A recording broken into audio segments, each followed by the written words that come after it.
जी बिस्मिल्लाहिर्रहमानिर्रहीम, अस्सलाम वालेकुम रहमतुल्लाहि व बरकातुहू। मेरा नाम है डॉक्टर मोहम्मद मुज़म्मिल हसन। एक नए सेशन के साथ आपकी खिदमत में हाजिर हैं। मेरे साथ मौजूद हैं डॉक्टर आसिफ साहब। इनसे गुफ्तगू का आगाज़ करेंगे। उससे पहले डिस्क्रिप्शन में एक बैकअप चैनल मैंने बनाया है यूट्यूब का, उसको जाके सब्सक्राइब कर दें।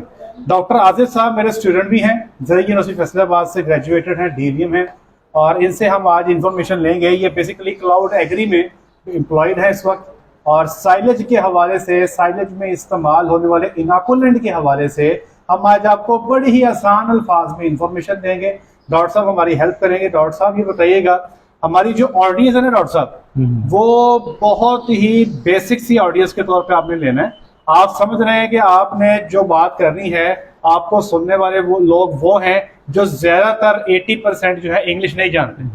तो आपने, मैं जो भी सवाल आपसे करूं, आपने इंतहाई सादा अल्फाज में लोगों को समझाना है ताकि उनको पता लगे इनाकुलेंट क्या है। सबसे पहले आप ये हमारी आवाम को बता दें साइलेज इनाकुलेंट होता क्या है। बिस्मिल्लाहिर्रहमानिर्रहीम। सबसे पहले तो सर मैं आपका शुक्रिया अदा करना चाहूँगा, आपने हमें मौका दिया अपने प्लेटफॉर्म से जो है वो इस चीज़ को डिस्कस करने के लिए। तो सबसे पहले जो इनाकुलेंट है ना, वो बुनियादी तौर पे एक मजमुआ है बैक्टीरिया का, मुफीद बैक्टीरिया या आप कह लें जरासीम जिसको हम कहते हैं, ठीक है। मुफीद जरासीम का एक मजमुआ है जो कि हम इस्तेमाल करते हैं, जो है साइलेज तैयार करने के लिए। तो डॉक्टर साहब क्या वजह है ये साइलेज इनाकुलेंट जो है? साइलेज तो वैसे भी तैयार हो जाता है 21 दिन में। आप साइलेज को प्रेसिंग करें, बंद कर दें, 21 दिन में तैयार हो जाता है। तो लोग इनाकुलेंट क्यों डालें भाई, क्या वजह है? डॉक्टर साहब बेसिकली इनाकुलेंट यूज़ करने की 1, 2, 3 वजूहात हैं जिसकी वजह पे हम जो है वो इनाकुलेंट यूज़ करते हैं, और वाज़ेह फ़र्क हमें नज़र आता है कि हमने जो है वो इनाकुलेंट के साथ जो साइलेज तैयार किया है और इनाकुलेंट के बगैर जो साइलेज तैयार किया है। सबसे पहले जो साइलेज है जो इनाकुलेंट की मदद से हम तैयार नहीं करते, उसके बगैर तैयार करते हैं, आप देखेंगे उसका जो दर्जा हरारत है वो बहुत ज़्यादा होता है। ठीक है। बनिस्बत दूसरा साइलेज जो कि हम इनाकुलेंट की मदद से तैयार करते हैं, उसका दर्जा हरारत बहुत कम होता है। मैं एक चीज़ यहाँ पे एक्सप्लेन कर दूं डॉक्टर साहब की बात को थोड़ा आसान अल्फाज में बयान करने के लिए। साइलेज की आपने धड़ बना ली या आपने बंकर लगा दिया, जब आप साइलेज का बंकर खोल देते हो ना, आप रोजाना की बुनियाद पे इस्तेमाल करना शुरू कर देते हैं, तो रिकमेंडेड है कि कम से कम बंकर में को आधा फुट रोज कटाई आपकी होनी चाहिए। अब होता यह है कि कई दफ़ा आप कटाई करते जाते हो, लेकिन जब अगले दिन आते हो तो जैसे ही आप साइलेज के अंदर हाथ डालते हो तो साइलेज बड़ा गर्म होता है। तो ये डॉक्टर साहब ये बात कर रहे हैं कि साइलेज इनाकुलेंट के इस्तेमाल से जो साइलेज का दर्जा हरारत है वो बरकरार रहता है, वो ज्यादा शूट नहीं करता, रीहीटिंग नहीं होती। साइलेज बनाने के प्रोसीजर को समझें। साइलेज को जब आप बंद कर देते हो ना, पहले दर्जा हरारत एक दफा बढ़ता है, बढ़ने के बाद फिर कम होकर अपने एक नॉर्मल स्टेज पे आ जाता है। रीहीटिंग से मुराद ये कि पहले बढ़ गया, फिर दोबारा अपने नॉर्मल स्टेज पे आ गया, फिर दोबारा बढ़ गया। ये बड़ा ही खतरनाक है भाई। इस चीज को जो है ना इनाकुलेंट कंट्रोल करता है। जी डॉक्टर साहब। और वो कंट्रोल इस तरह से करता है कि इनाकुलेंट के अंदर फर्मेंटेशन बैक्टीरिया होते हैं, एनारोबिक बैक्टीरिया होते हैं, या जिसको हम हेटेरोफर्मेंटिव बैक्टीरिया भी कहते हैं। ठीक है। तो वो बैक्टीरिया क्या करते हैं कि जो साइलेज, जैसे ही साइलेज की हम तैयार करते हैं ना, उसकी धड़ लगाते हैं, तो उसका जो है वो pH नीचे आती है, वो एसिडिक होती है। अब इसको मतलब सादा अल्फाज में अगर हम बयान करें, तेजाबियत बढ़ जाती है। तो जब वो तेजाबियत बढ़ती है तो वो एक प्रोसेस की इनिशिएशन होती है साइलेज के तैयार होने की। या कुछ लोग ये करते हैं कि जब वो इनाकुलेंट डाल के देखते हैं कि तेजाबियत बढ़ गई है, तो वो कहते हैं जी ये इनाकुलेंट, वो सॉरी साइलेज जो है वो तैयार है इस्तेमाल करने के लिए। लेकिन वो साइलेज, तेजाबियत से साइलेज तैयार नहीं होता। उसके बाद उसकी जो बेसिक प्रिजर्वेशन है ना, वो मेन मकसूद है। जैसे आप सिंपल, मैं आपको एक मिसाल दूं कि अचार हम तैयार करते हैं। अचार अगर आप देखेंगे कि 4 से 5 दिन के बाद उस खट्टा हो जाता है, उसका जायका हो जाता है, लेकिन उसको ज्यादा देर रखा जाता है उसको नरम करने के लिए कि वो खाने के लिए तैयार हो, प्रिजर्व हो। तो इसी तरह साइलेज के अंदर सीन होता है, जो हेटेरोफर्मेंटिव बैक्टीरिया होते हैं वो क्या करते हैं कि वो उसके अंदर जो लैक्टिक एसिड है ना, वो उसको कन्वर्ट कर देते हैं, जिसकी वजह से जो है वो प्रिजर्वेशन जो है ना साइलेज की वो बढ़ जाती है। तो बेसिकली हेटेरोफर्मेंटिव बैक्टीरिया यूज करने का मकसद ये होता है। आसान अल्फाज में शायर इस लेक्चर में ये बताना चाह रहा है, मैं आपको शायर कह सकता हूँ ना डॉक्टर साहब, शायर मुश्किल अल्फाज में ये समझाना चाह रहे हैं कि इनाकुलेंट के इस्तेमाल से साइलेज को ज्यादा लंबे दुराने के लिए और बेहतर अंदाज में आप संभाल सकते हो, बचा सकते हो। ऐसे ही कहना चाहिए। और इसका एक मैं मैं कोशिश कर रहा हूँ कि पहले दूसरे अल्फाज में समझा के मैं सादा अल्फाज में आऊँ, ताकि कुछ डॉक्टर हजरात या इस तरह पढ़े लिखे भी देखते हैं, उनको भी इस चीज की समझ लगे। तो बेसिकली इसका फायदा ये है कि एक तो आप उसको लंबे अरसे के लिए संभाल सकते हो, ठीक है। दूसरा इसका फायदा ये है कि उसके अंदर जो उल्ली लगती है। आप अक्सर देखेंगे कि साइलेज जो हम आम बगैर उसके तैयार करते हैं ना, मतलब आप इनोकुलेंट के, साइलेज को यहाँ पर ला के रख दें तो कुछ दिनों में फंगस लग जाएगी ना। हाँ जी। अगर इनोकुलेंट आपने साइलेज में डाला हुआ है, आप यहाँ पे ला के 2 से 3 दिन 3 दिन ओपन भी रख सकते हैं। 3 दिन उसको ओपन भी रखेंगे तो उसको फंगस नहीं लगेगी। तो इसका मतलब ये हुआ कि साइलेज के इनोकुलेंट के इस्तेमाल से एक तो साइलेज की क्वालिटी बेहतर हो रही है, दूसरे नंबर पे साइलेज को आप बेहतर अंदाज में संभाल सकते हैं, साइलेज की पीएच जो तेजाबियत है वो बेहतर अंदाज में मेंटेन कर सकते हैं, साइलेज को फंगस से बचा सकते हैं। ये इसके मेन चीदा फायदे हैं। रीहीटिंग से बचा सकते हैं, गर्मी से आप उसको बचा सकते हैं। ये तो फायदे डॉक्टर साहब आपने हमें गिना दिए। लेकिन डॉक्टर साहब एक बात बताएं मुझे, बात ये है कि हर चीज की एक कॉस्ट है। साइलेज का पता रेट क्या निकला पता है आपको? मैं बता दूं, इस वक्त जो मैंने कल रेट लिया ना डॉक्टर साहब, बंदे मुझे कह रहे हैं जी कि 520 रुपए में फसल काट के आपके पास ला के हम कुतर के प्रेसिंग कर देंगे, शापर भी आपका, मट्टी भी आपकी। तो वो तैयारी करके ना मुझे किसी तरह भी 14 साढ़े 14 से नीचे नहीं पड़ना। तो आप जो एक्स्ट्रा कॉस्ट मुझे इनोकुलेंट की बताने जा रहे हैं, क्यों करूं, कितनी होगी? ठीक है डॉक्टर साहब, जो एक्स्ट्रा अगर मैं इनोकुलेंट की बात करूँ ना, तो ये एक्स्ट्रा कॉस्ट आपको पर केजी आप कह लें कि 10 पैसे या 12 पैसे, ये इसकी एक्स्ट्रा कॉस्ट आपको ऐड होगी पर केजी। अब इसका फायदा क्या है? पैकिंग कितनी है जो साइलेज आपके पास? इसकी दो तरह की हमारे पास इनोकुलेंट दो तरह के हैं। उसका गोपीसिल उसका नाम है। ये 2 तरह के हैं, एक सिंपल है। किस कंपनी का है? ये गोपीमिन का है, और क्लाउड एग्री ये बेल्जियम से मैन्युफैक्चर्ड है जी, बेल्जियम का है। ठीक है। और इधर क्लाउड एग्री पाकिस्तान, इसको पाकिस्तान में जो है वो डिस्ट्रीब्यूट कर रही है। पैकिंग है इसकी 2 तरह की पैकिंग है, एक 50 ग्राम और एक 100 ग्राम, और उसमें भी 2 हैं, एक गोपीसिल सिंपल है, एक टोटल है। जो सिंपल है वो 1 ग्राम है 1 टन के लिए, ठीक है। जो टोटल है वो 1 ग्राम है 2 टन के लिए। ठीक है, मतलब आम जुबान में आप ये कह रहे हैं कि 1 ग्राम 1 टन के लिए है, तो इसकी कीमत कितनी है डॉक्टर साहब? जो सिंपल वाला है इसकी कीमत तकरीबन, जो 50 ग्राम का पैकेट है उसकी तकरीबन 14,000 कीमत है। 14,000 कीमत। अब आप हिसाब लगा रहे हैं कि 50, कैलकुलेटर निकालिएगा जरा, अभी इसकी हम रिसेंट कॉस्ट निकाल लेते हैं ताकि हमें समझ आ जाए। 14,000 जो है डॉक्टर साहब, ये आप बता रहे हैं 50 ग्राम की तकसीम 50। ये मैं बता रहा हूँ टोटल की। अगर आप सिंपल की बात करेंगे, आप सिंपल की हम पहले बात कर लें, वो कितने का है? 11,500 11,500 तकसीम करें ना 50 पे, 50, तो ये आ गया जी 230 रुपए फी ग्राम। तो 230 रुपए फी टन, 10,000 तकसीम 230 करें, 23 पैसे लगेंगे। तो पहले तो ये आप सॉरी करेक्शन कर लें कि 10 पैसे नहीं, ये पिछले साल की बात है।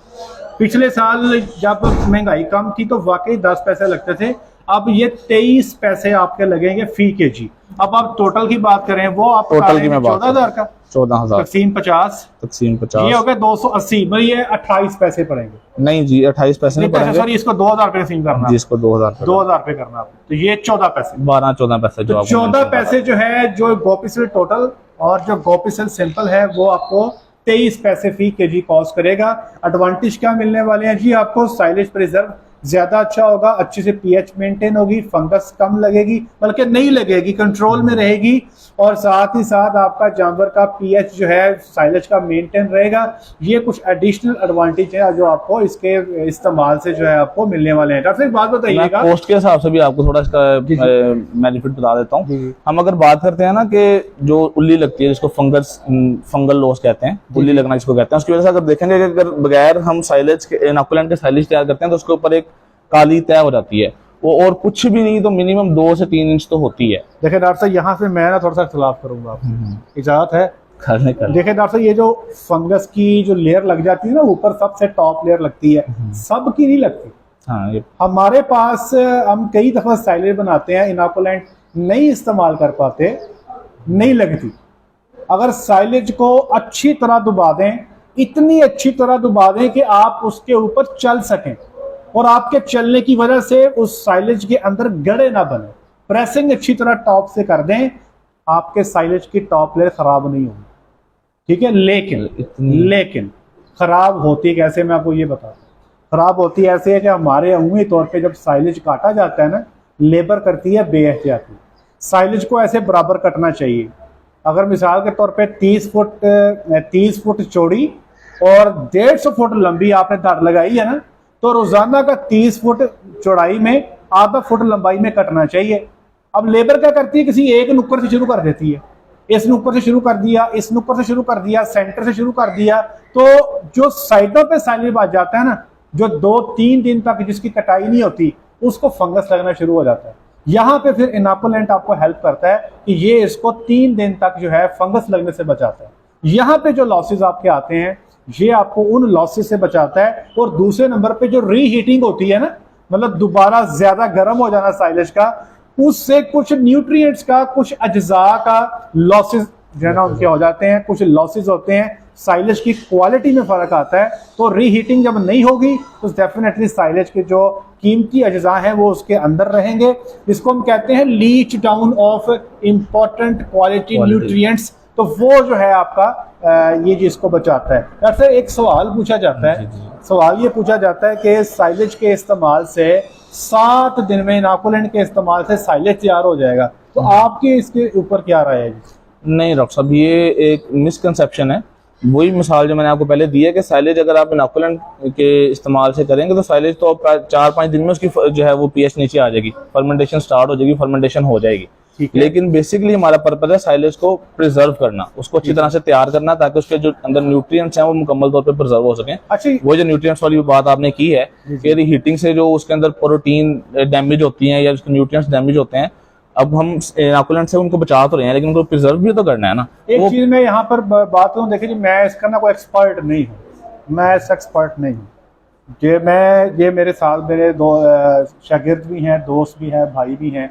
गॉपिसिल जो है ना, जिस कंपनी को ये डील कर रहे हैं, इनके ख्याल में इनकी जो प्रोडक्ट है ये क्लेम नहीं करते कि 7 दिन में साइलेज तैयार हो जाएगा। लेकिन मैंने अपने ही चैनल पे पायनियर वालों का इंटरव्यू किया था, उनका जो इनोकुलेंट है वो ये क्लेम करते हैं कि हमारे इनोकुलेंट के इस्तेमाल से आप 7 दिन में साइलेज तैयार कर लेंगे।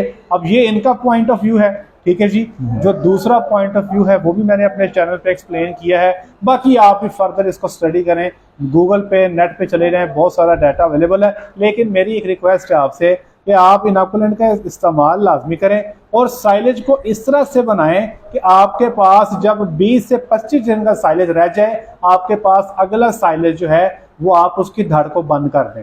इमरजेंसी आ जाती है, मामला तो हो जाते हैं, लेकिन फिर भी कोशिश करें कि आप थोड़ा सा एडवांस में चलें। इस चक्रों में ना पड़े कि यार अब मैंने धड़ बना दी है, अब 7 दिन में इसको मैं कैसे खोलूं या 7 दिन में ना खोलूं, इस चक्रों में आप ना पड़े। तो मेरा आपको एडवाइस ये है कि चूंकि साइलेज हो गया बहुत महंगा, जब तक चीजें सस्ती होती है ना उनकी कीमत, वो कदरों कीमत नहीं होती। जब चीजें महंगी हो जाती हैं तो उनकी कदरों कीमत हो जाती है। मिसाल के तौर पे 25,000 पे डॉक्टर फार्म पे हुआ करते थे जब वलैती गैया 3 लाख रुपए की थी। आज जब वलैती गाय 10 लाख की हो गई है, हर फार्मर कहता है कि मुझे डॉक्टर एक्सपीरियंस दो, मैं 25 गायों पे भी 75,000 रुपए का तजर्बेकार डॉक्टर रखने को तैयार हूं। क्यों? महंगी चीज आ गई, अब उसको संभालने के लिए क्वालिटी डॉक्टर चाहिए। अब लोग कहते हैं हमने फ्रेश नहीं रखना, जो फ्रेश रखते भी हैं तो 50,000 मिनिमम सैलरी है। इसीलिए जब साइलेज आपका था ना जी 5 रुपए का, 4 रुपए का, तब उस वक्त लॉसेज वगैरह लोग बेयर कर भी लेते थे। अब मेरा ख्याल है साइलेज बहुत महंगा है, तो इसको सेव करना है, इसको संभालना है, इसको खराब होने से बचाना है। तो इनोकुलेंट का इस्तेमाल मैं हाईली रिकमेंड करता हूँ। अब ये फसल आने वाली है, आप साइलेज का इस्तेमाल करें। अगर साइलेज इनोकुलेंट के हवाले से मजीद कोई आपको इन्फॉर्मेशन चाहिए, डॉक्टर आसिफ का मैंने नीचे कॉन्टैक्ट नंबर दे दिया है। डॉक्टर साहब आप व्हाट्सएप पे अवेलेबल होंगे या कॉल भी उठा लेंगे? सर कॉल और व्हाट्सएप दोनों पे अवेलेबल होंगे। और जो आप डिस्कस कर रहे हैं, एक पॉइंट में ऐड करना चाह रहा हूं, प्लीज, जो आपने कहा है 7 दिन में तैयार होने वाला, तो आप और किसी साइलेज की जो आप बात कर रहे हैं उनके अंदर अगर हम CFUs देखें ना, अगर जो बैक्टीरिया काउंट होता है जी, तो वो उनके अंदर भी 100 बिलियन है, हमारे भी 100 बिलियन है। मेरा ख्याल हमारे उनके शायद 10 बिलियन है, मुझे कंफर्म नहीं है, लेकिन हमारे 100 बिलियन है। ठीक है। तो बैक्टीरियल काउंट सेम है। हमारा बैक्टीरिया भी अगर टोटल की बात करें उसके अंदर होमोफर्मेंटिव भी है और हेट्रोफर्मेंटिव भी है। सिंपल के अंदर हेट्रोफर्मेंटिव बैक्टीरिया है। मैं मतलब मैं ये आपसे अर्ज करना चाह रहा हूँ कि अगर हम तैयार की बात करें ना, तो अगर पीएच साइलेज तैयार होता है जी, पीएच कम हो गया, फर्मेंटेशन हो गया, साइलेज तैयार हो गया जी, तो वो तो 5 से 6 दिन में भी हो जाता है। लेकिन मकसूद हमारा उसको तैयार करना नहीं है, मकसूद हमारा ये है कि साइलेज तैयार होने के बाद संभाला भी जाए लंबे अरसे के लिए, हम बाहर रखें तो वो संभाला भी जाए। ये एक अलग बहस है जी कि 7 दिन में तैयार होता है या नहीं होता, लेकिन आप इनोकुलेंट का इस्तेमाल जब करते हो तो फायदे सारे मिलने हैं आपको। वो मैंने फायदे बार बार आपको गिना दिए जो इसके इस्तेमाल से आपको फायदे होंगे। डॉक्टर साहब से अगर आपने मजीद कोई इन्फॉर्मेशन लेनी है इनोकुलेंट्स के हवाले से, पूरे पाकिस्तान में आप लोग जी जी ये पूरे पाकिस्तान में जो है ये डील करते हैं। इनका नीचे कॉन्टेक्ट नंबर मैंने दे दिया, आप इनसे जो है ना जी रब्ता कर सकते हैं इनोकुलेंट के हवाले से, इनकी अवेलेबिलिटी के हवाले से। डॉक्टर साहब एक बात बताएं, छोटी से छोटी पैकिंग कितनी है?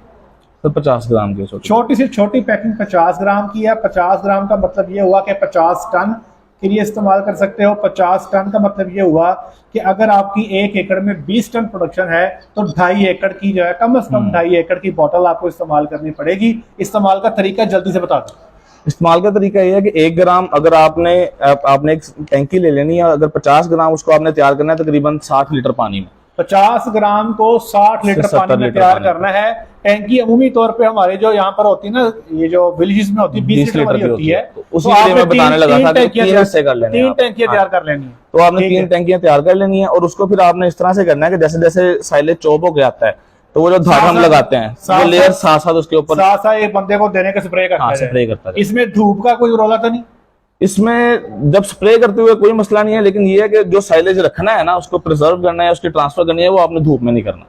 अच्छा, मतलब आप ये कह रहे हो कि साइलेज आपका बन गया उसके बाद की बात कर रहे हैं? हाँ जी, साइलेज बनने के बाद भी उसका जो पैकेट भी है ना, उसको आपने धूप से महफूज करना है। और कोशिश आप ये करें कि आप जब स्प्रे कर रहे हैं तो आप जो धार लगा रहे हैं वो भी आप मतलब ठंडे मौसम, हाँ, शाम में लगाएं जब धूप ना हो, जब छांव हो, तो वो ज्यादा अच्छे तो नहीं हो सकता है। साइलेज का काम तो सारा दिन चल, तो फिर उसके वही मैं आपसे अर्ज कर रहा हूँ कि मेन इशू ये है कि आपने जो पैकेट है ना उसको धूप में नहीं रखना है, और जो टैंकी आपने तैयार की है इनोकुलेंट वाली उसको धूप में नहीं रखना। जिसमें जो पैकेट जिसमें दवाई है ना उसको धूप से बचाएं, और जिस टैंकी में दवाई तैयार की है उसको धूप से बचाएं। साथ साथ स्प्रे करके ना प्रेसिंग करते जाएं।